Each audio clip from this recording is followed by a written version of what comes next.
संपूर्ण महाराष्ट्रभरात स्थानिक स्वराज्य संस्थांच्या निवडणुका लढलेल्या सर्व उमेदवारांचं प्रशिक्षणाची शृंखला ही सुरू केलेली आहे आणि आज कोकणापासून याची सुरुवात होत आहे.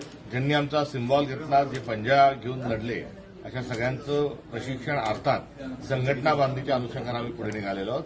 या पूर्ण शिबिरामध्ये नेतृत्व विकास आणि जी काँग्रेसची आणि संविधानाची जी विचारधारा आहे त्या अभिरूप भारत निर्माण करणं या दृष्टिकोनातून देखील संकल्प आम्ही घेणार आहोत.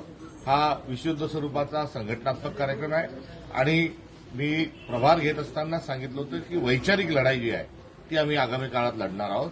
त्यामुळे ती वैचारिक भूमिका आणि त्यासाठी आवश्यक असणारा संघर्ष याचा देखील या कार्यशाळेच्या माध्यमातून एक ॲक्शन प्लॅन तयार करण्यात येईल. किती जिल्ह्यांचं हे शिबिर असणार आहे? संपूर्ण कोकणाचे, पालघरपासून तर सिंधुदुर्गपर्यंतच्या ज्यांनी निवडणूक काँग्रेसकडून लढली अशा सगळ्या नगरसेवकांच्या उमेदवारांचं प्रशिक्षण आहे. आमचे राष्ट्रीय अध्यक्ष खरगे साहेब हे विरोधी पक्ष नेते राज्यसभेत आहे आणि अशा या सगळ्या एकंदरीत पक्षाच्या आमच्या असणाऱ्या राष्ट्रीय स्वरूपाच्या अनुषंगानं आमची महाविकास आघाडीतल्या आमच्या उमेदवारांना विनंती आहे की त्यांनी राज्यसभेला काँग्रेसचा उमेदवार जो आहे तो त्यांनी द्यावा आणि उद्धव ठाकरे साहेब हे माजी मुख्यमंत्री आहेत, मौलीचं एक नेतृत्व आहे, मौलीचा आमचा चेहरा आहे, त्यांनी विधान परिषदेत जावा अशा प्रकारचा प्रस्ताव आणि अशा प्रकारची विनंती आम्ही आमच्या मित्रपक्षांना केली. विरोधी पक्ष नेत्याचं जे पद आहे ते वारंवार डावललं जाते, काय सांगाल? लोकशाहीवर विश्वास नाही. विरोधी पक्ष हा महत्वाचा एक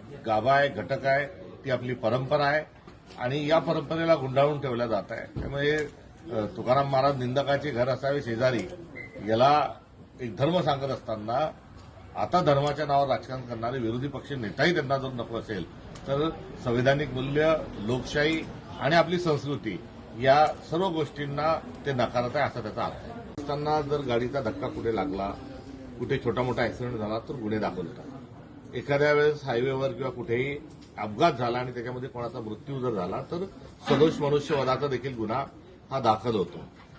निग्लिजन्स ऑफ ड्रायव्हिंग हा देखील गुन्हे दाखल होतो.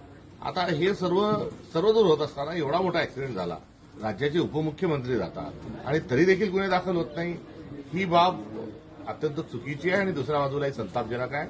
मुख्यमंत्री देवेंद्र फडणवीसांनी घटनेची चौकशी करावी म्हणून लगोलग पत्र लिहिलं आणि तेवढ्याच जलद गतीने त्यांना केंद्रीय उड्डाण मंत्र्यांनी पत्रही दिलं. मात्र त्यानंतरची कुठलीही जलदता आणि या संदर्भातली कार्यक्षमता ही तपास यंत्रणांकडून आढळून आली नाही. 1 महिना झाला, ब्लॅक बॉक्समध्ये काय होतं, ऍक्सिडेंट का झाला, नेमकं त्याचं कारण काय हे जर समजत नसेल तर लोकांची शंका वाढणं आणि सर्वांनीच त्या संदर्भामध्ये आक्रमक स्वरूपाची भावना व्यक्त करणं हे स्वाभाविक आहे.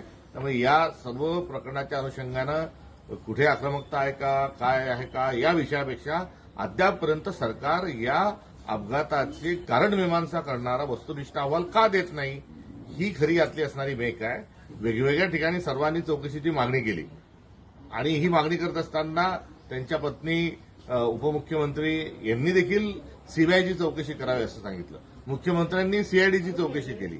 आता सीबीआयची चौकशी मागितल्यानंतरही का होत नाही, तेव्हा कुठेतरी आता बरंच पाणी मुरतंय असं यातून एक अर्थ निघत असताना यात सीबीआय माध्यमातून चौकशी व्हावी आणि सुप्रीम कोर्टाने थेट यावर लक्ष ठेवावं अशी आजची एकंदरीत परिस्थिती आहे.